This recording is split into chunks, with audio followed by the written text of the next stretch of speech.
But again, if we're going to suspend moral judgment, right? Because that's what Machiavelli is all about. Let's picture from the perspective of a prince, right? Or a king or whatever, which is the context that you would talk about Machiavelli in, right? Can you think of a context when you should absolutely lie to the populace? Type it in chat. Is there any context where you would think the king has to lie to the people?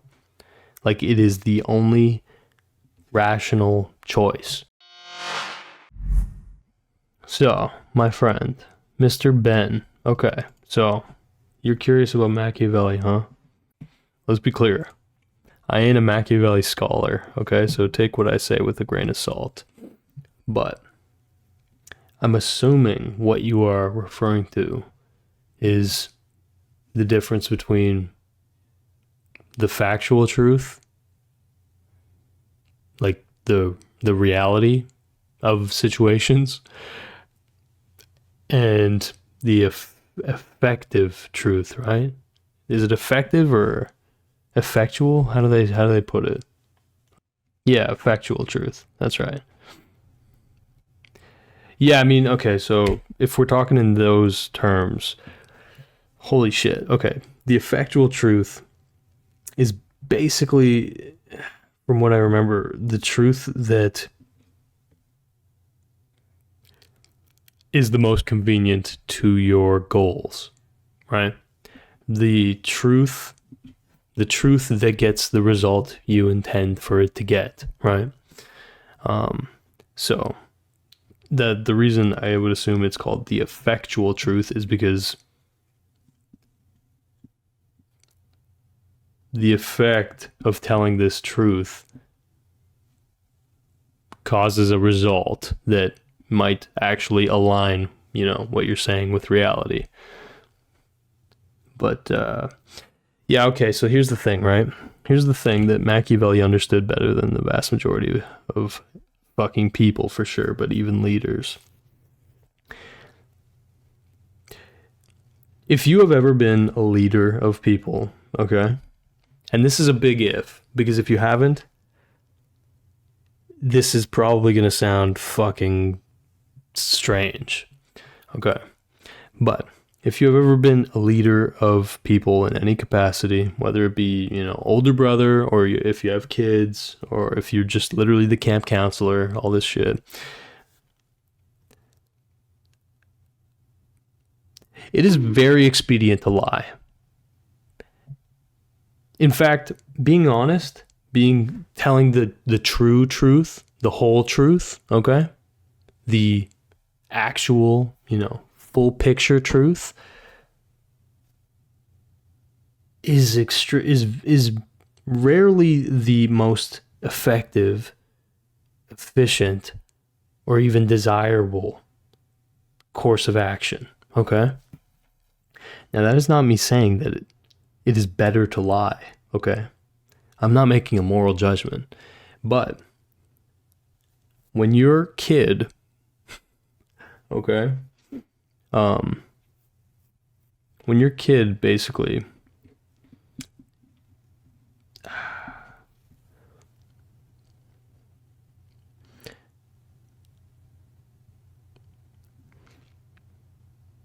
when your kid is like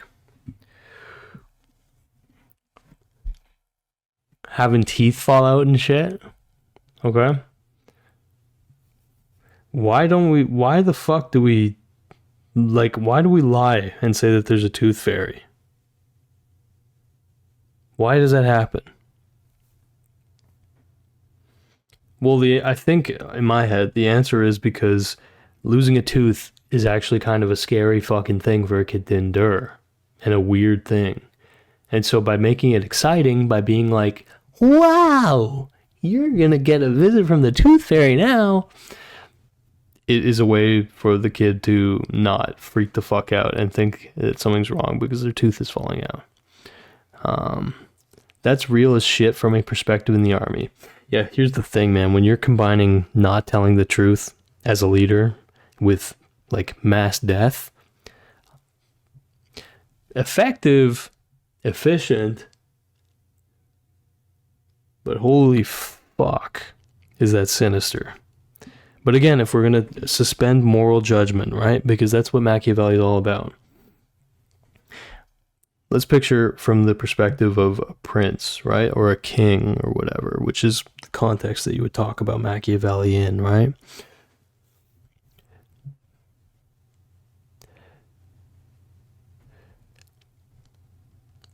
Can you think of a context?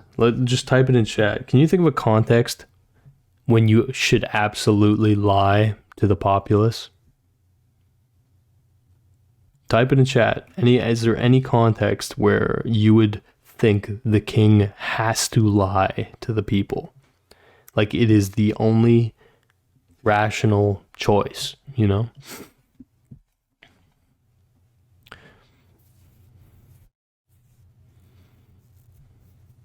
Wow, a stranger's gonna sneak into your room and buy that tooth off of you in your sleep, bud.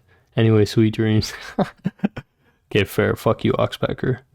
An incentive to take good care of your teeth since they do fall out and get paid for your teeth to keep old kiddo calm and not think you're Yeah, thank you, Slumsy. Just sit down sometime and consider telling all the people you love the whole. Nah, the truth will always come out. Okay, dank Joshly. Come on. There has to be a context where you can think in your head, the king cannot be honest in this. He cannot do this. The tooth fairy molested me. I'm sorry about that, Saskia. I think the tooth fairy represents an authority figure that gives the child... Okay, interesting.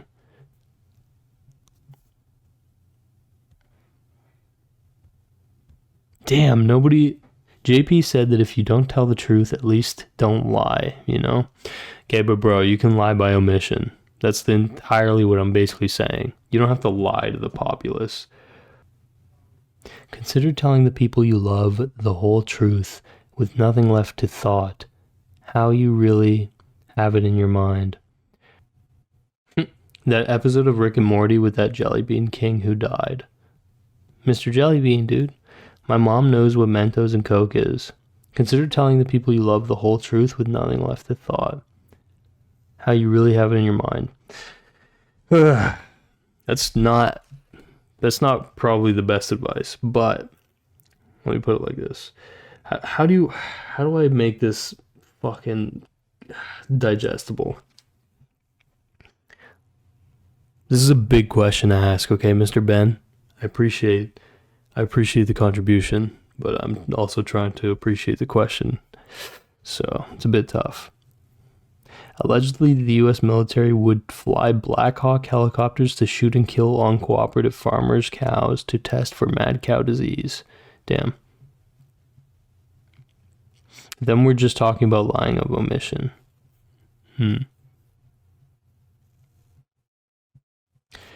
Okay.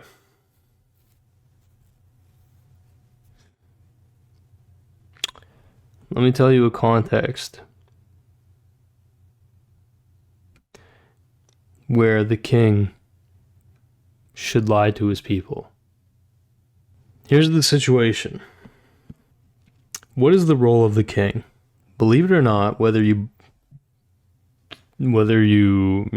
are aware of this or not aware of this, the actual role of the king historically has literally been to act in the best interest of the elite. Okay?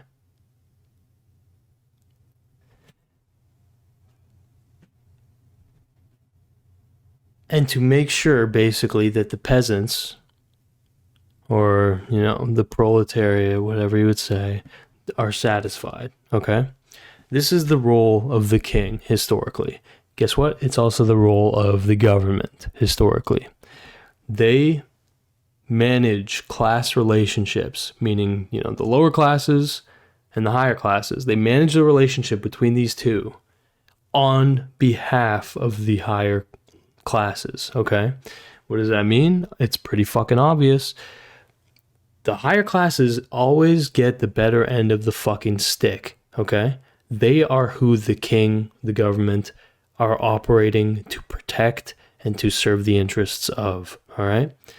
But you need to be aware that the lower classes have to be treated well enough, basically, or, managed effectively to the point where they will not fucking revolt and threaten the interests of the elite, okay? What does this mean? It means that sometimes the king or the government will actually hurt the elite, but with the long-term, intention of actually doing what's best for the elite, okay? So, if the king is too obvious about that, if the king were to go in public and say, yeah, guess what? My job is to make sure that you guys stay peasants and for me to continue serving these elites. Okay? If the president were to go up and be like, yeah, guess what? We're going to go to war. Many of you are going to die. Well, many of you brokies, of course. And guess what? We're going to go to war to secure the long-term interests of our elite.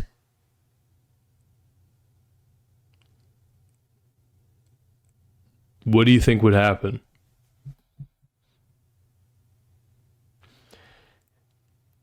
The vast majority of wars throughout history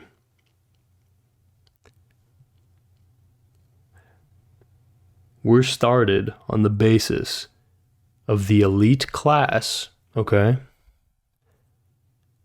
seeking new opportunity, seeking basically to secure new assets, okay? What does that mean? I mean, it's pretty fucking obvious. The people who end up actually fighting these wars, they aren't actually, the people who will directly benefit in most cases from the boon of whatever, territory gets conquered, right? And so what happens if you're too honest about that as a leader? Mutiny? Yeah. You get fucking shot in the head? Probably.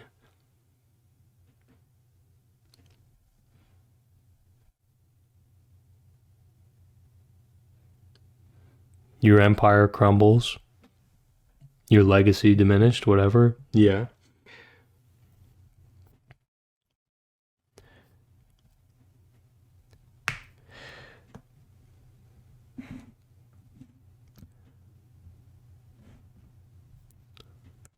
Yeah, but our dumbest warriors are the most sacrificial of our members. Okay, I don't know what that means.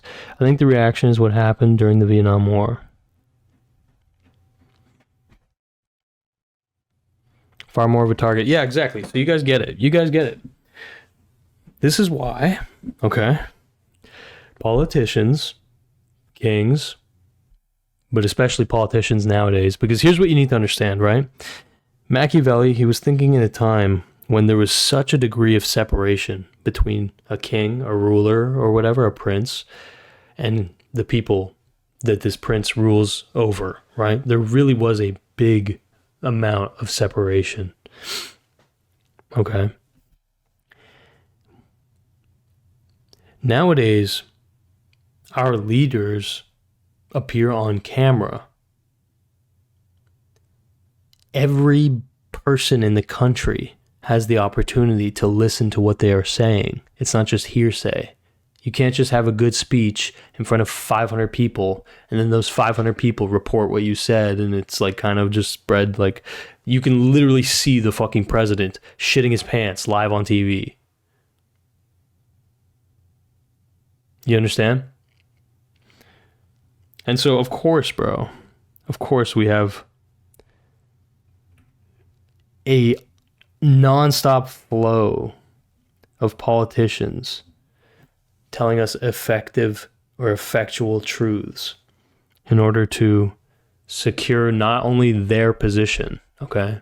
Because yes, it is partially to secure their own position as individuals, but also to secure and ensure the security of the elite class, okay? Now,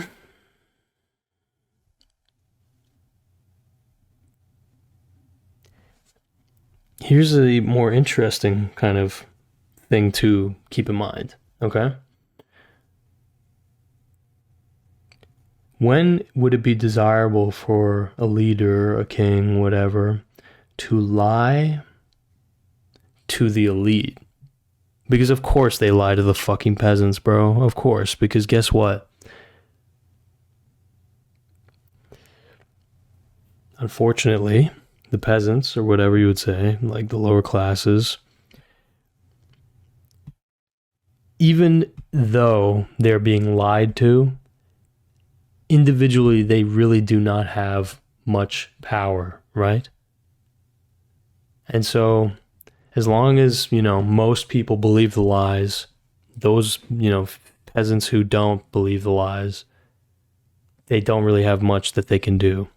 But when you're lying to the fucking elite, when you're lying to, like, high up advisors or people who own fucking businesses and who can hire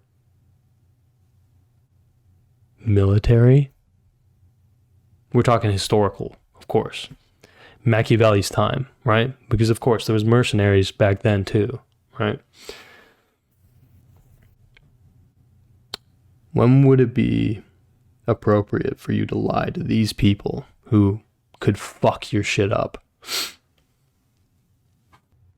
A lot of coming into power is making friends with the power that is, and then a relationship you make with them, choosing sides within the divide of the elite. It may be necessary to lie in order to do so. Yeah, well, okay, so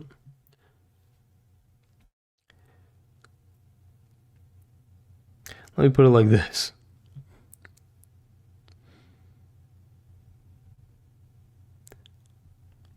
Okay, there's a certain organization that exists within America, but it echoes a similar kind of vibe to the Praetorian Guard in Rome, okay?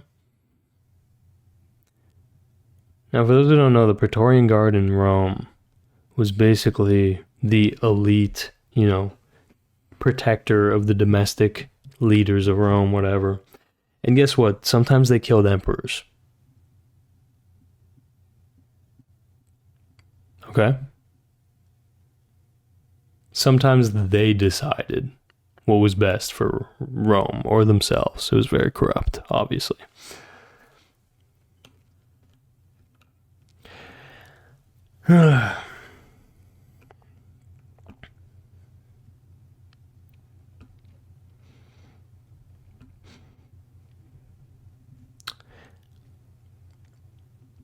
And so if you're a leader and you have an organization within your government that is super antagonistic to your goals, and this organization within government might or might not have a history of killing past leaders who don't fall in line, well, of course you should lie and fucking pretend like you're going with the, the flow of this fucking organization, right? Oh, fuck.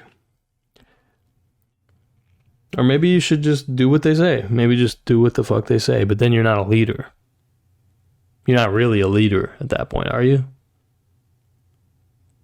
Maybe.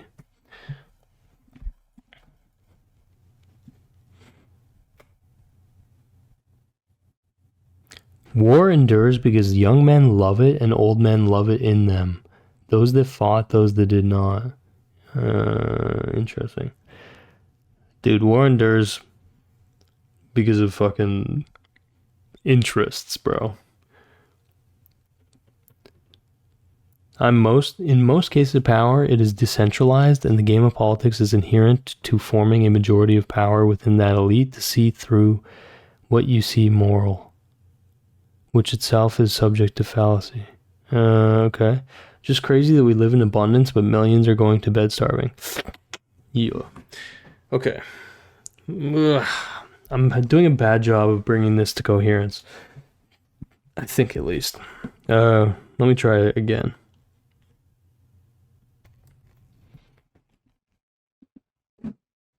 Have you read Spring Snow? No. I'm too drunk to comment. Okay, fucking Cam. Well, thanks for commenting anyway, bro. Let's watch a video on Machiavelli's two truths. Damn. All of these are like pop bullshit, dude. Okay, here's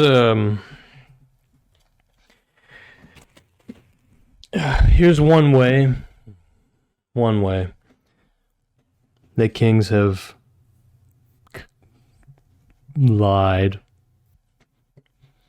throughout history, okay, to much success.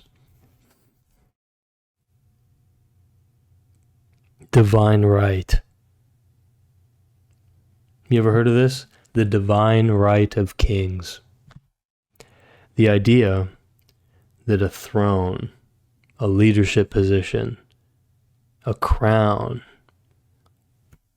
the wearer of that crown was anointed by God. It's divine, the decision for them to be the leader. They are a demigod in a sense. The leader is not just an elite. They are a fucking servant of God. You understand?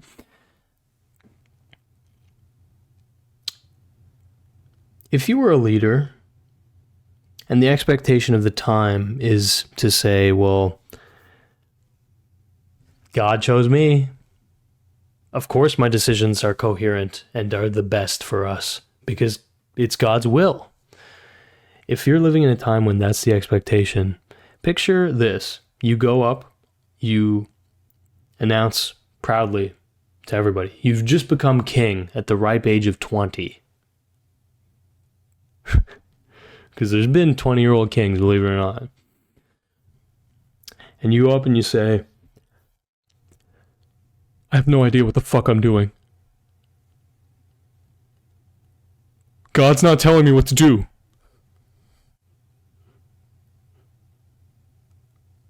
I don't think I'm qualified for this position. What's gonna happen, dude? Everyone will be like, hey man, I understand, first day on the job, it'll all be good. We'll give you some time to work out the kinks. No, you're instantly going to get a fucking massive amount of factions fighting for power, and basically you're going to get nuked. You're going to get fucked in the ass, dude. You're going to get destroyed. So yeah, this divine right of kings. The historical expectation, and dude, it's still the fucking case, although again, because of what I was talking about, which is that now the saying is that the emperor has no clothes, right? Nowadays, what does that mean? Nowadays, we have so little myth, we have so little illusion, right? Because there was very little There's very little separation of powers today from a perceptive angle, okay? There's massive separations in terms of how, the elite versus the peasants actually live today. Like fucking Jeff Bezos and his mega yacht, you know what I mean? Or Mark Zuckerberg and his fucking island that he bought somewhere. Like, this is insane fucking disparaging of wealth compared to us brokies or whatever the fuck, right? But we can see the yacht. We can see the fucking island. You understand? We can perceive. Like, there's not this massive separation between perceiving how fucking much more fortunate, the average billionaire is, okay? And, again, we're not just, like, hearing stories about, President Biden or President Trump or whatever. We're not just hearing stories about these guys through word of mouth or through reading a newspaper or seeing an image, right? We can literally see their fucking faces as they shit their pants. You understand? The second they have an awkward moment, 500,000 people see it. You know? So that's what's meant by the emperor has no clothes.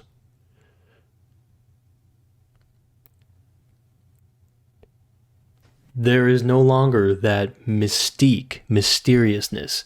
Whoa, what is going on in that castle? They must be doing so much work. No, in reality, we kind of, and again, some people still think this, right? Like, for sure, some people still think that, you know, someone like Joe Biden or Trump or whatever are kind of actually, you know, very high level involvement in actually like all the decisions being made, whatever.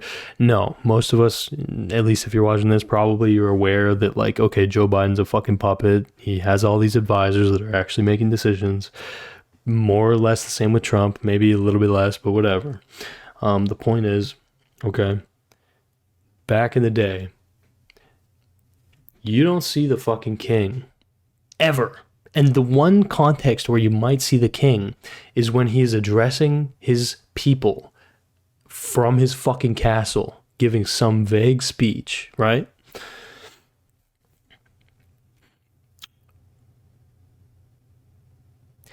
And so, yeah, of course, these leaders heavily leaned into the concept that they were chosen by God.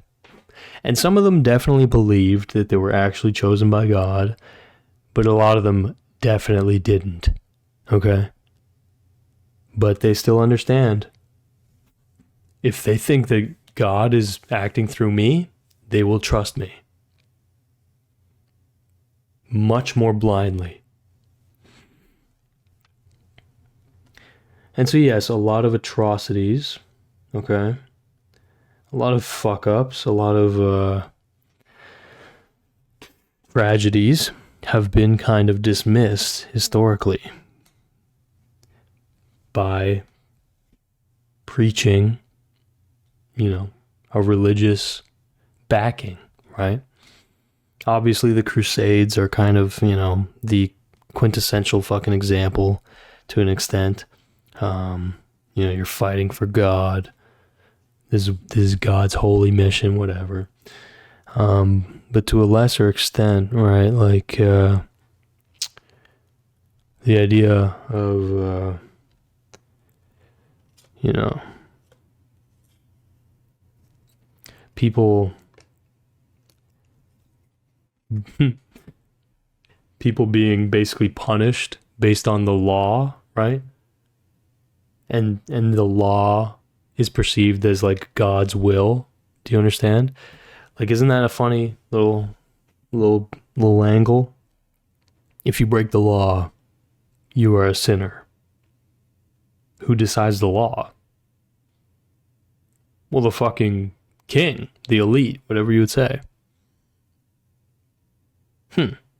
Funny how that works.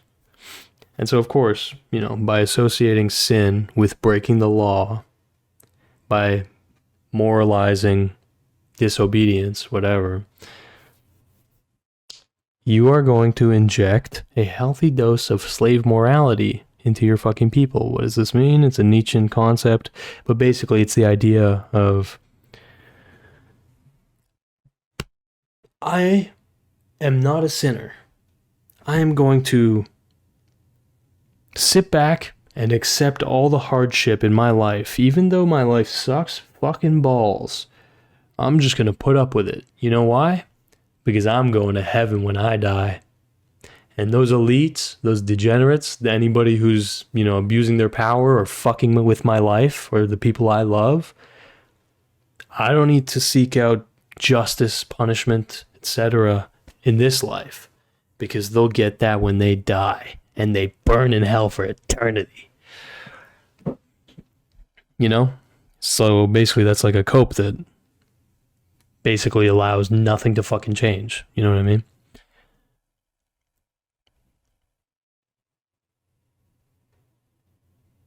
The fuck? McGregors were legally allowed to be hunted with dogs, no matter the person, for 200 years in England. Are we talking about literal McGregors? Like, this is just like an anti-Ireland thing? Or is it where we talk about like Conor McGregor's? I'm just kidding.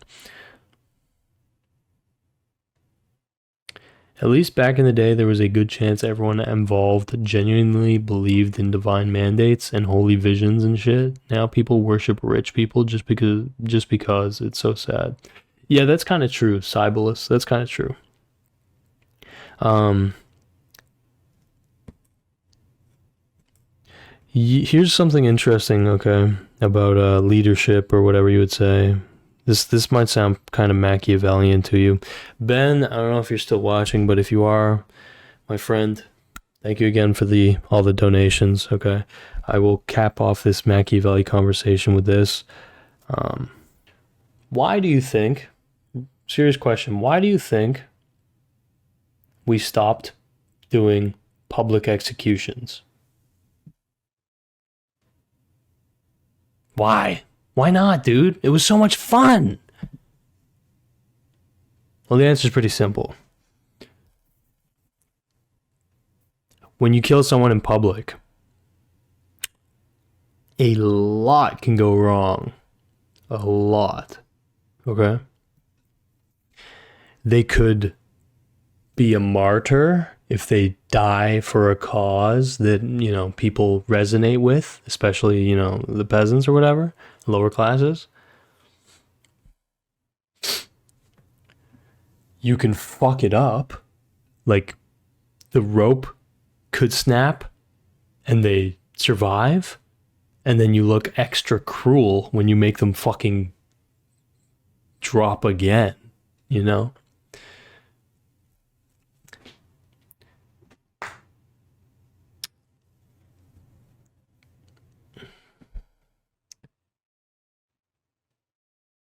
It's a risk, bro. It's a risk.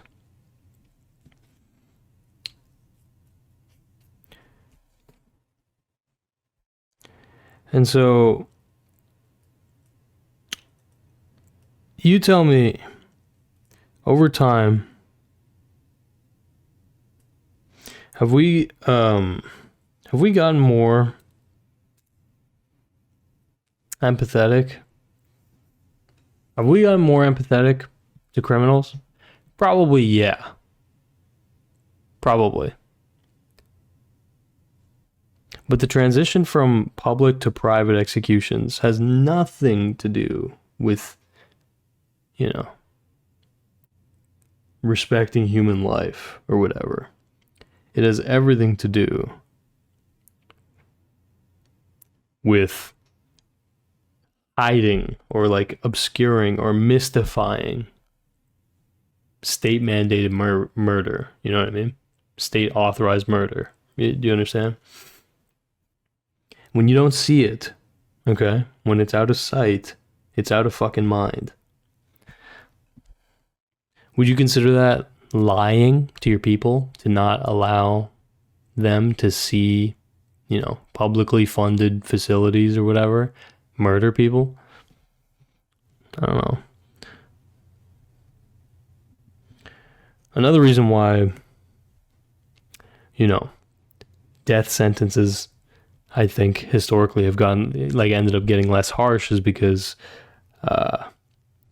they started getting carried out against the elite sometimes in situations of revolution. So if you look at the French Revolution, right? Well, suddenly you have kings and queens being guillotined, their heads rolling on the fucking wood. And so that definitely makes, the vibe of public executions a lot less enticing to the global elite, Green dots on the door? The fuck are you talking about? Oh, bro, that's literally just this image. Yo, you want to see what this image is, bro? Watch this shit. This image I have over the chat. One sec. Watch this shit, bro. Whoa. It's literally just a picture of my cat Shadow. My cat Shadow, pictured here in the dark with her laser beam eyes. Look at this crazy cat, dude. Whoa, crazy cat.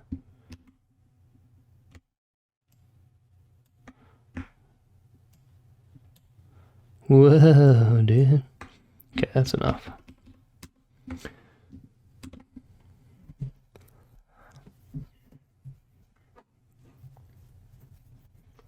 Anyway, I think we're getting to the point of the night where I'm having a hard time having coherent fucking trains of thought, but hopefully that conversation meant something to you. I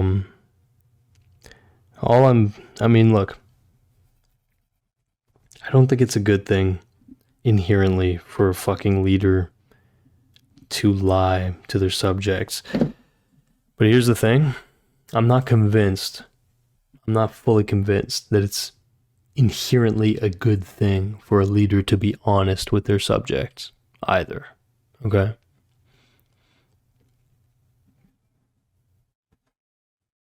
It doesn't mean I'm pro lying, bro, obviously. But it all depends exactly on what goals, this leader is trying to set forth. And yeah, the sad part is like as a leader, bro, you can't actually know that your moves, your decisions, your strategies will work. You can't actually with 100% certainty know that every move you make will be what's best for everyone. But the second you express any doubt, well, you've just crippled your chances even more, if that makes sense.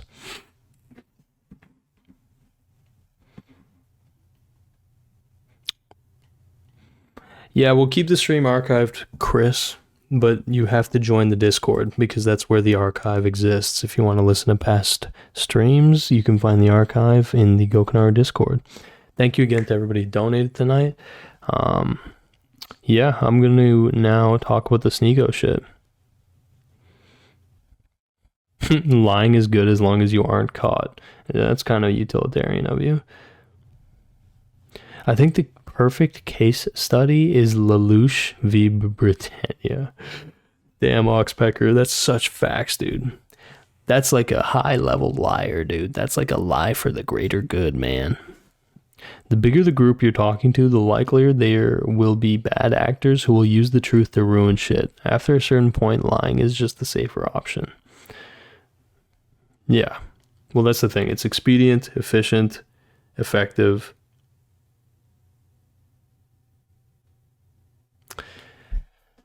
Yeah,